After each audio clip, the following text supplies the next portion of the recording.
questions. I will respond when the government reopens.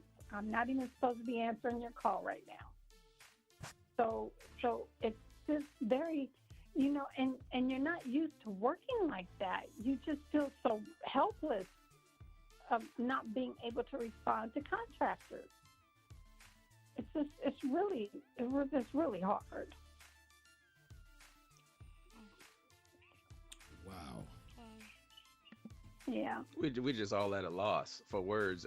It's just unfathomable. I just can't imagine, and you're kind of in that sandwich.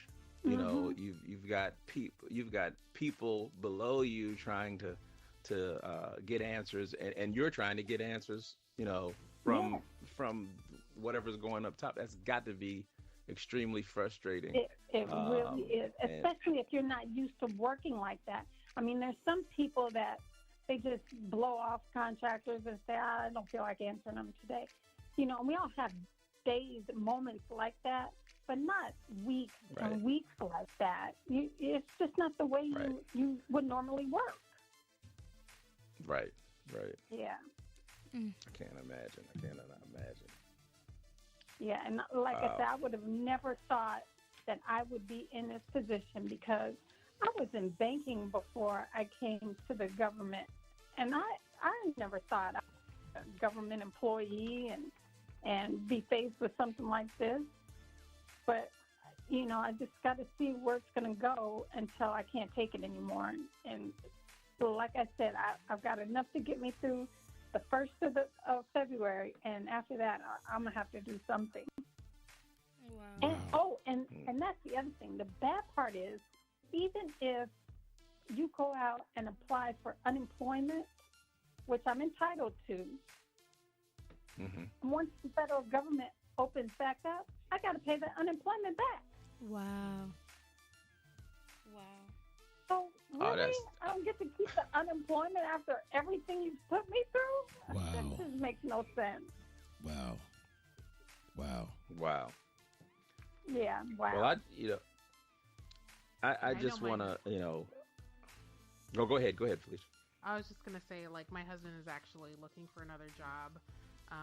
He's done 10 years of federal service, like between this and the military. Like, I was even in the military, and we both had a conversation. It's like we've been through some other shutdowns, but we never lost a paycheck. But after this one, I was like, no more. Nobody works for the government anymore. So that's kind of where we're at over here. We're Yeah. done. Wow. And it's really Well- a shame too, because overall, before all of this foolishness, it's a great job. I mean, my mom worked for the federal government for her entire career since basically she was pretty kind of interning in college in a way, and then that was her career up until a couple years ago. And the benefits were, I can't tell you how many times I've had to go get medical things done, and that was covered for our entire family, and the traveling, just everything about it can be great. But when things happen like this and the employees are treated like like trash, it's hard to convince people to stay. I don't know if I would stay either, if it's like, okay, well, working here can be great, but you guys don't care about us. You guys don't have any more, like, where's our dignity? Like, that's just, I'm at a loss. I've never seen, if any other job that was not on this scale treated their employees like this, people would be sending petitions to the Better Business Bureau like crazy if they were getting treated like Labor. this. Yeah. They'd It's be just out the door. crazy. Yeah, absolutely. So it's like, what, just because you guys work for quote unquote official people for the federal government, you guys have to take it? Like, that's insane to me. So, I really wish you guys the Well, best. I really hope that for the sake of your families, this all works out in your favor, and whatever your future endeavors are going to be, whether if you keep going at this job or you decide to go on to other things. I for sure wish you the best, and I'm so sorry everybody had to go through this. This is terrible. Thank you. Yeah, it's bad. Yeah, but we want to thank. I think on this point we've kind of gotten to the place where we're all at a loss for words, and I think it's time for us to kind of reflect and sit down and just think about this thing. I want to thank you all for this because it's been a great discussion. So, caller, I want to thank you and I echo Ambeezy's sentiments. Felicia, thank you for the work that you're doing. Yes. And shoot, I might be calling you myself just to get some ideas. I'm not even a federal worker. Yeah. But still, Right. but at this point, it's this has been a great discussion, though. This has really been a great discussion, and it helps contextualize and personalize it, because a lot of times when you hear federal workers, you just you think of a group, but for you to contextualize it and make it real is a big help. So I thank you for that. I'm sorry for your frustration, but Thank you. this federal shutdown is impacting people all across the nation. I think a lot of times people focus on DC, but they forget that this is all over the nation. Yes, People are angry. People are frustrated. They're scared.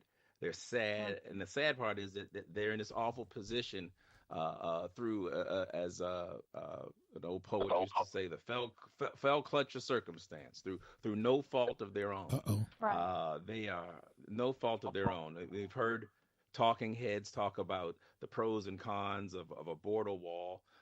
And you mean to tell me, with all of the smart people that we have in D.C., that we can't work through these issues and figure out how we're putting our country at risk, and the many ways that we're putting our country at risk? This is a total disaster across the board. TSA workers are calling out sick. FBI agents are driving Ubers, and federal employees are in soup kitchens and soup lines. So, Mr. President, the question is simple. What about the people who can't pay their rents, their mortgages, can't buy gas, or pay for their medication, or chemo treatments and things like that have now found their way into people's budget, where it made it tough before, but now with no money at all? How can that happen? They haven't done anything wrong.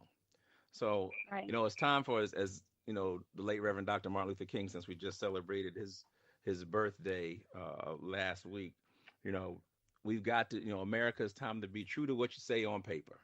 We are so much better than this. But that's all the time that we've got this week.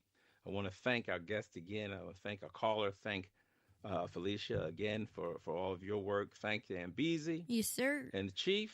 Yes, sir. And as always, we thank you for allowing us to give it to you straight. Straight, no chaser. That's right.